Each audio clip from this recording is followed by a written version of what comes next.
let's get into it, baby. Let's go. You know I'm big on the Buffs this year. Let's go, baby. Let's go. Let's have a debate because I know me and you got a little different takes on this. And I've been waiting for this, dude. I've been waiting for it. All right, Chris. So again, as we said, 2023 Colorado Buffs revisited. I mean, Chris, what do you think, bud? Well, here's the deal. I believe I said, I like I said, if I'm wrong about something, I'm gonna let this go right here. Like I said, day one, I think you're the same way, Christian. If we're wrong about something, we'll admit it, right? I believe I took, Colorado. I said, earlier this season, or it's not even the season, a couple months ago, I said 7-5, and I'm gonna stick basically with that. I know that Colorado's schedule is absolutely freaking brutal this year. I understand that. We've seen some clips in a little bit of preseason practice and stuff like that on some of these teams this year. I just feel that Colorado, with the hype behind Deion Sanders, man, and I'm going to stick to it, man. I truly do think he's going to bring a different culture in there. He's brought a ton of different players coming in this year. I'm really big on I love this kid, this Travis Hunter kid, man. I just was hearing the other day he's going to play both ways, man. That'd be one of those guys since like Charles Woodson, right? Back in 97, I think. Played both ways, won a Heisman, was also a kick and punt returner. The kid's just a tremendous athlete. Probably one of the best athletes, and I use that word a lot, probably too much, but probably in the country, man. This kid's a stud. But yeah, he's just one player, right? And, they went 1-11 last year. They're definitely going to improve, and I'm going to stick with about that, 6-7 win. The biggest thing is, though, and like I said, the schedule is brutal. They don't have a PUD schedule like some of these other teams we've talked about. It's going to be tough for Deion to turn it around in 1 year. And I think I'm close to Colorado here, but I don't think that fans are expecting them to, go 11-1 or 10-2 or, make a goddamn high-end, bowl game this year. But man, there is a ton of freaking, traction behind this guy. And it's not just Deion Sanders, right? Deion Sanders isn't playing the freaking football game at Colorado. He's their coach. It's the players that got to do the job out there, and the coach is doing their job. And I understand that. I just think Colorado is going to have a good season this year in their terms. Like I said, I'm going to stick with what I said earlier on these pods, man. I think they're going to be right around that 7-5. And I think the year after that is where I think we really start digging deep. But Christian, I want to hear your thoughts there as I was rambling on, and I know you're going to go the other way here. Well, I love it right here. Children of the Corn, a.k.a. the old cock over there. He says, one of the extended car warranty spam. So dumb. Yeah. Listen, I would almost – that's probably really what I would sign you up for. Some shit like that, bro. Somebody trying to reach you about your car's extended warranty. Listen. You're a salesman, though, are you not?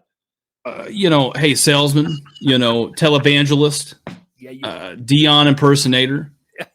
I do it all. Redneck. Over here, okay. Yeah. Go ahead, though, man. Sorry to take you off topic there. No, you're all good. Here's the reality of it, Chris, and like you said, when we revisited this, I was sold. It's funny you bring up being sold here. I was sold by you on Colorado. I was sold the snake oil that is this, okay? And let me tell you right now, I think Colorado is going to be good. They're going to be better than what they were last year. Last year they went, 1-11? Yeah. They're going to definitely be better than that. There is no question, no doubt in my mind. Do I think, though, am I going to put them in that camp of, a winning season this year? I don't know. We'll kind of get into that here in a bit. I had them. I pegged them at like 5-7 last year. That was kind of where I thought realistically they could go. Here's the thing. What makes Colorado so tough to break down is it's not like most of the other teams that we look at when we're breaking something down. It's not like you get majority of the roster back. No, Colorado, most of that roster's gone. This is a bunch of 3 stars and, some 4 stars and 5-star guys kind of sprinkled in, right? All across. There's really only like 2 5-star guys, I think, on that roster. Everybody else is really like in a handful of 4 stars, but everybody else is kind of mainly 3 stars, I think, from other programs around college football. So this makes it really, really tough because, you got to think about it, right? They definitely weren't at Colorado last year, and some of them didn't even play like major Division I football either. Okay. So can I rebuttal that though, real quick? Yeah, on go ahead. They went 1-11 last year. I mean, whatever they fucking had there wasn't working either, though. You know what I mean? Whether they had fucking 4 stars there and a bunch of 5 stars, there's only so many 5 stars out there. And this is why I'm going to get into a heated debate with you here, in a little bit. But they pretty much had to revamp that whole roster, right? I mean, hell, what they were atrocious last year, Christian. I don't know how much Colorado football you followed last year. I got to see a little bit here and there being over here, but man, they were fucking terrible. I mean, I don't know any other word to say that. They were terrible. They've been terrible since 2016. 2016 was the only year where I think they made if I'm not mistaken, the Pac-12 title game that year. That's the only outlier since they've been in the Pac-12. I mean, they've been really, really bad. And that 2016 team was pretty loaded, but I mean, they've been bad for a while. So I think change is good for them. Would you agree, or do you think they should have brought back a bunch of those guys off that 1-11 team in a losing culture? I'm not saying that they should have brought them back, even remotely close. I'm not saying that. However, what I am trying to say is from breaking them down, from breaking that standpoint down, they are going to be better. But are we going to sit there and say they're going to go undefeated, or they're going to shock everybody and run the table? Fuck no. I'm just saying, I guess really what I'm trying to say with this, Chris, is this could either go really good for him this year, but it could also go really bad for him too. I'm not saying that, Deion's going to have them like being scrubs or being slouches, but they're also playing against a lot of other schools, and there's a lot of other things that can kind of go on there where I still think, again, my opinion of them has not changed. I still think they're best case scenario this year, probably a 5-6 win team. So we're close. Yeah. And we'll here, let's I'll end with this before we start breaking it down a little bit. But I honestly think though that like even if they win 4 games, it's going to take Deion a little bit of time. Now I understand in the coaching landscape, especially college football nowadays, that they're not allowed a lot of time to turn a program over. I mean, no. Scott Frost got 4 years here. He should have been fired before he did, in my opinion, but I'll use him for an example, but they don't give you a lot of time, and Deion is, let's be honest, he's not from Colorado. He took this job. He loved the AD, man. He fell in love with what he told him and preached him and sold him, if you will say. I just think though, on a wins and losses, yes, they're very, very important, but I'm just talking about a culture standpoint. I think you give him this year, regardless kind of what the record ends up being, give it just a little bit of time, man. I don't see Deion not being successful here.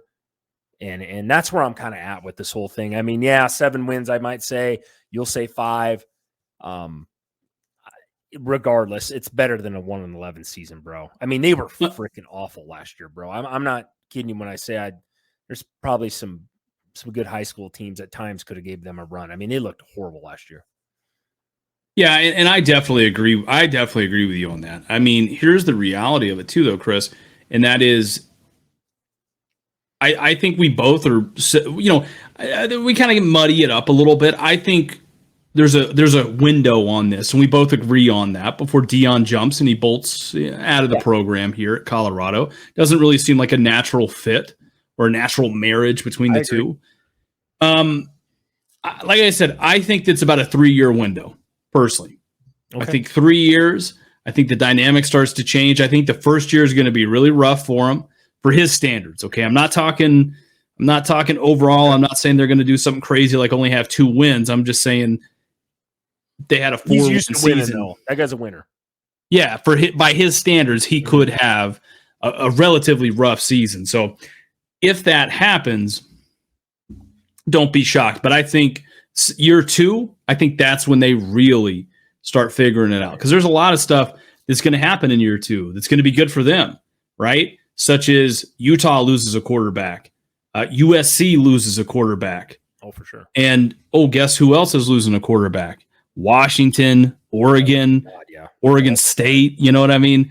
That could be that. I mean, everything's lining up for Colorado in the Deion Sanders year 2. I'm not discrediting this year. However, what I am saying is I'm not worried one bit on offense. I think they'll be all right on offense. They'll figure that part of it out. They're going to have Shedeur Sanders. He's going to have to get him on pace there and get him going. I think really the question for me starts on the defensive side of the ball, and it starts up front. What are your thoughts, Chris? No, it's going to come down to, can they play some sort of fucking defense? That's a big thing. I mean, let's be honest. It's Deion Sanders, right? You're a kid. You're an athlete. He's got a son at quarterback, Travis Hunter, who I am in love with. Like, I think he is just a tremendous athlete, as I stated earlier. They got some guys on offense that are going to make some plays, right? I think, and you know me, and I'm going to stick with my theory. I don't believe the Pac-12 has the toughest defenses. Problem is, Colorado's defense is a huge freaking question mark. You know what I mean? We just don't know. They were atrocious last year. Is he bringing anybody, in on that side of the ball? I honestly don't freaking know, until we see it. So no, I agree with you on that standpoint. It might be a lot of, they're going to be the wins that they do get this year, probably going to be track meets. You know what I mean? They're going to be high scoring affairs, a lot of offense. I don't think he makes a huge change, especially on the defensive side of the ball. I hope he does with his coaching staff and the guys he's brought in. But I mean, that's going to be tough. It's going to be very tough because you just mentioned it. Bo Nix. You know what I mean? He's in that goddamn conference. Caleb Williams. I don't believe they play Washington on their schedule this year with Michael Penix, but I mean, still, there's some teams in the Pac-12 that can put up some points. It's going to be very tough. Washington State is a team that I think is going to be kind of under the radar, can put up some points. Going to be very, very, very tough. You get TCU off the rip, right? I know they lose a ton of people, but it's TCU. TCU isn't a scrub. So, God, we all know who they play week 2. So, yeah, it's going to be tough this year. And I agree with you. You did make a good point there that, like, for Deion Sanders' expectations of what he's always been about, the guy's a fucking winner. He's been a winner at everything he's done. But, man, when it comes down to this year, yeah, I mean, maybe a 7-5. I think if they win 7 games this year, to me, is just that's a damn good season for that program. I mean, is it a damn good season for upper echelon programs? Absolutely not. But for him in that program, winning 1 game last year, winning 1 game, I think that's huge. And I do truly think that's where they're going to get. I'll tell you what, dude. I'll do one even better. Okay. You got to go on 7 wins this year. Colorado, I'm going to write it down right here on our bet slip. If Colorado wins 7 games, then I'll come over and cook you. Ooh. I will come over and cook you and your old lady. I'll cook you guys a 4-course meal. How's that sound? That sounds perfect. And if they lose less, and if they take the under on that, so they lose, they win less than 7 games, you come over and do the same thing for me. Okay, deal, bro. You better make something fucking good though. Not any of that Georgia Southern shit that I know you guys like doing. Cooking up roadkill and shit. First of all, brother, let me tell you right now, some Southern fried chicken with some gravy. Oh, that you know what I mean? Man, I'll eat that. I have some roadkill skunk and some shit over there, dude. Maybe some possum ass over there for you. No, I know for real though, bro. I think I'll take that bet. I'll take that bet, man. I know you look at, we'll get into the schedule here shortly, man. I keep referring back to that just because it's so brutal. So it's going to be tough. I'm writing this down. Give me 1 second there. We got a comment up in here too. And Daniel's got a comment here coming in. Colorado will be lucky to get 6 wins. This Power 5 football, not FC. I agree. No, this is where like I said, I took kind of a hot take on this bet, but Christian, I want to kind of hear your thoughts on his comment as well here. But I truly think, man, like I think people are. I want to get into the schedule here. That's what I want to do because I have a kind of a bold take coming up here on the TCU game, and I think if they can pull that one off, man, I know that sounds like a crazy take here, Christian. But I truly think, man, like they're going to have a shot in that game. That's probably going to be a game day game. I think that's probably the biggest game of the week, week 1. I think maybe I'm wrong on that one. But what do you think here, man? What do you think? And what do you think about Daniel's comment here, man? First of all, I love it. If I'm not mistaken, I think Daniel, just remind me again in the chat here, buddy. I think you're a Washington fan, if I'm not mistaken. 91 Huskies, all the way around. That is him. One of the better teams in all of college football. Sorry, we didn't think that list up, man. That was Bleacher Report on that. Yep. So I can understand it. You know, I'm high on Washington. I said old Penis Jr. over there is going to do a great job this year. No, you know, nothing but love. I think he agrees with me. Hey, they're going to be lucky to get 6 wins. All right, it's not FCS, right? This is the big time. It's the big time. Chris, what you were asking me? Sorry, I was writing that down. I didn't get a chance. Remind me one more time. What's the game you're looking forward to here again? Just week 1, TCU, dude. Let's bring up that schedule right now, Christian. If you let's go ahead and do that. I think, and I'll give you my thoughts on this. This is going to be this isn't the TCU of last year. Okay, I think this is going to be a much different TCU team. I think it's going to be kind of a track meet, if you will, as far as it's going to be a high scoring game. Probably both defenses are not going to be that great. Give me. I don't know, man. I like Deion in that game. Deion, you know, I always go with quarterback, like coaches with quarterback experience. I mean, that's Deion's son, man. I mean, he's had him for a hot minute. So I like Colorado in that game. I think they're going to open up as maybe some underdogs there against TCU. Would you say? Yeah, and they will. They'll definitely be underdogs in that game. And I am going to lean TCU in this game just because of the experience. They still got the head coach back. Just the promise of last year and how it ended or whatever, and TCU's great run, right? Colorado, first game of the season. Christian, you've known this forever about me, man. I'm really big on teams in the beginning of the year, usually much different, you know, team at the end of the year, right? I mean, the goal is always to get better, but that is always not the case, right? Colorado, first year, I think there's going to be some jitters. I think TCU has it a little bit more in check, and I think TCU squeaks that one out. I do. But I think, like you said, going to be probably a track meet, going to be some points scored. I think it will be closer than the experts think. I sound like Lee Corso right now, but that's kind of where I'm at with that one, bro. And I'll leave it at that. Yeah. Again, give me Colorado in that game. Okay, for that game for a team that's only supposed to win 5 wins and knock off TCU, huh? Yeah, I think they knock off TCU. Well, listen, bro, they got half their fucking roster is getting drafted or graduating. You know what I mean? Like, so I'm just saying. Here's the reality of the situation. What TCU did, and you're really high on them.